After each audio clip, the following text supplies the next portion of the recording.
నమస్తే, welcome to జనైతే TV. భారత రాష్ట్ర సమితి 2024లో చేదు ఫలితాలనే ఇచ్చింది. పార్టీ స్థాపించిన 24 ఏళ్ల చరిత్రలో కనివిని ఎరగని రీతిలో ఓటమిని చవిచూడాల్సి వచ్చింది. 2023 చివరిలో జరిగిన శాసనసభ ఎన్నికల్లో పార్టీ ఘోర పరాజయం పాల్గొనడమే కాకుండా 24లో జరిగిన పార్లమెంట్ ఎన్నికల్లోనూ 8 ఎంపీ స్థానాల్లో కనీసం డిపాజిట్లు కూడా రాలేదు. అయితే ఇక బీఆర్ఎస్ పార్టీ స్థాపించిన తర్వాత మొదటిసారిగా లోక్సభ ఎన్నికల్లో ఒక్క సీటు సాధించలేదు. పార్టీ ఓటు బ్యాంకు కూడా గణనీయంగా తగ్గిపోయింది. ఆ టైంలో 8 సీట్లలో కేవలం 3 స్థానాల్లో ఉండి డిపాజిట్ కోల్పోయి తన చేదు అనుభవాన్ని ఇచ్చింది 24. ఇక మరొక స్థానంలో 4వ స్థానానికే పరిమితమైన అనూహ్యంగా చేదు అనుభవాన్ని దక్కించుకుంది బీఆర్ఎస్. 2 సీట్లలో మాత్రమే డిపాజిట్లు దక్కించుకొని చేదు ఫలితాలను అనుభవించింది. ఇక ఉద్యమ సమయంలో ఎన్నో ఒడిదుడుకులను ఎదుర్కొన్న బీఆర్ఎస్ 2009 ఎన్నికల్లో సైతం 2 లోక్సభ స్థానాలను మాత్రమే సాధించింది.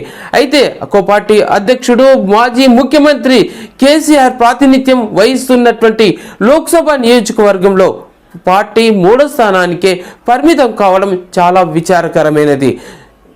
ఇక బీఆర్ఎస్ లోక్సభ ఎన్నికల్లో ఓడిపోవడమే కాకుండా ఆ పార్టీకి చెందిన 10 మంది శాసనసభ్యులు పార్టీ మారిపోయారు. పార్టీకి అత్యంత విధేయులుగా ఉండి సీనియర్ నేతలుగా ఉన్నటువంటి వారు సైతం ఆ పార్టీని వీడిపోవడంతో అక్కడ ఉన్న క్యాడర్కు చాలా తీవ్రమైనటువంటి ఆందోళనకు గురిచేసింది. పార్టీ సెక్రటరీ జనరల్, పార్లమెంటరీ నేత అయిన కేశవరావు, మాజీ స్పీకర్ పోచారం శ్రీనివాస్ రెడ్డి, ఉప ముఖ్యమంత్రి కడియం శ్రీహరి లాంటి వారు సైతం ఆ పార్టీని వీడిపోవడంతో ఆ పార్టీలో తీవ్రమైనటువంటి అలజడి రేగింది. ఒకేసారి 6 ఎమ్మెల్సీలు ఎన్నికలకు ముందు 2, ఆ తర్వాత మరొకరు, ఇలా మండలిలో సభ్యులు సైతం పార్టీలు వీడిపోయారు, పార్టీలు మారిపోయారు.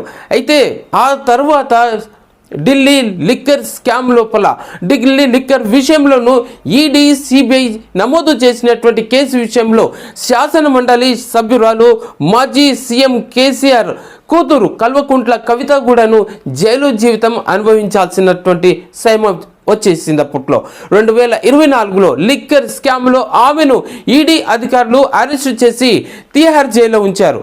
దాదాపుగా 5.5 నెలల పాటు జైల్లో ఉన్నారు. ఆమె బెయిల్ పిటిషన్ మీద అనేక మార్లు ఆ కోర్టు కూడా కొట్టేసింది. ఇక చివరికి లోక్సభ ఎన్నికలు ముగిశాక ఆమెకు బెయిల్ రానే వచ్చింది.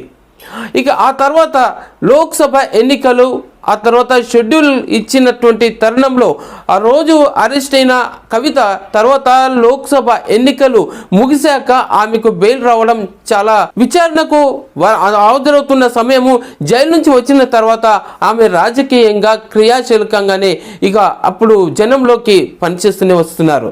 ఇక భారత రాష్ట్ర సమితి 10 ఏళ్లలో చేసినటువంటి పొరపాట్లు, తీసుకున్నటువంటి నిర్ణయాలు, వైఫల్యాలు, సో ఇవన్నీ వారి పట్ల జరిగినటువంటి అక్రమాలు, అవినీతి ఆరోపణలు కారు పార్టీని నీడలా వెంటాడాయి. 2024లో మొత్తం బీఆర్ఎస్కు పై చాలా కమిషన్లు, విచారణలు బాగా వెంటాడాయి. కాళేశ్వరం కమిషన్, విద్యుత్తు కొనుగోలు, ఈ ఫార్ములా కేసు, ఇలాంటివన్నీ, ఔటర్ రింగ్ రోడ్డు టెండర్లలో అక్రమాలు, సిటీ విచారణ, ఇలాంటివి చాలా కేసులు కొనసాగాయి. అంతేకాదు మాజీ మంత్రి హరీష్ రావు భూమి పైన కూడాను విచారణ కొనసాగుతోంది. ఇక ఫోన్ ట్యాపింగ్ విషయంలో కూడాను చాలామంది అధికారులు ఇప్పటికీ ఆ కేసుల మీద నడుస్తుంది. ఎమ్మెల్యేలు విచారణను కూడా ఎదుర్కొంటున్నటువంటి పరిస్థితి, మరికొందరికి నోటీసులు కూడా అందించినట్టుగా సమాచారం. ఇక పార్టీ ఎమ్మెల్సీ కల్వకుంట్ల కవిత మీద లిక్కర్ కేసు నమోదు, ఆ తర్వాత అరెస్టు కావడం, జైలు పాలు కావడం తదితర విషయాలన్నీ పూర్తిగా మర్చిపోక ముందే మాజీ మంత్రి కేసీఆర్ కుమారుడు కేటీఆర్ ఈడీ, ఆ తర్వాత ఏసీబీ ఫార్ములా కేసులో విషయంలో ఉండి నోటీసులు జారీ చేశారు. ఈ కేసు ఎంతవరకు వెళ్తుందనేది ఇప్పుడు పార్టీ వర్గాల్లో ఆందోళన వ్యక్తం అవుతుంది. ఈడీ జనవరి 7న విచారణకు హాజరు కావాలని చెప్పేసి గతంలో అన్నటువంటి విషయము. ఆ తర్వాత వస్తున్నటువంటి పరిపాలన చూస్తే కేసీఆర్ అసెంబ్లీకి ఎన్నికల తర్వాత ఆ బీఆర్ఎస్ అధినేత కేసీఆర్ ఫామ్ హౌస్కి పరిమితం అయిపోయారు. 2024లో లోక్సభ ఎన్నికల తర్వాత మిగిలిన సమయం అంతా ఆయన ఫామ్ హౌస్కి పరిమితం చేసుకొని అదిగో వస్తారు బయటికి, ఇదిగో బయటికి వస్తున్నారంటూ కేసీఆర్ గురించి ఆ పార్టీ నాయకులు చెప్తున్నటువంటి విషయమే.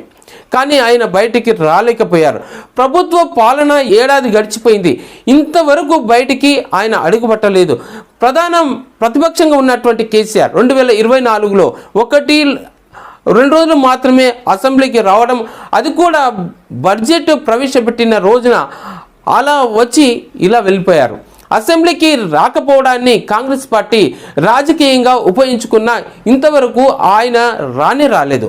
సో ఇది ఇట్లా ఉంటే తెలంగాణ ఏర్పాటులో కీలక భూమి పోషించినటువంటి మాజీ ప్రధాని మన్మోహన్ సింగ్ చనిపోయిన తర్వాత ఆయనకు నివాళులు అర్పించడానికి సైతం ఆయన వెళ్ళలేకపోయారు.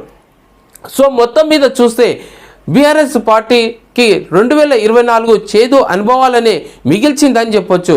తాను ఆశించింది ఒకటైతే జరిగింది ఒకటి.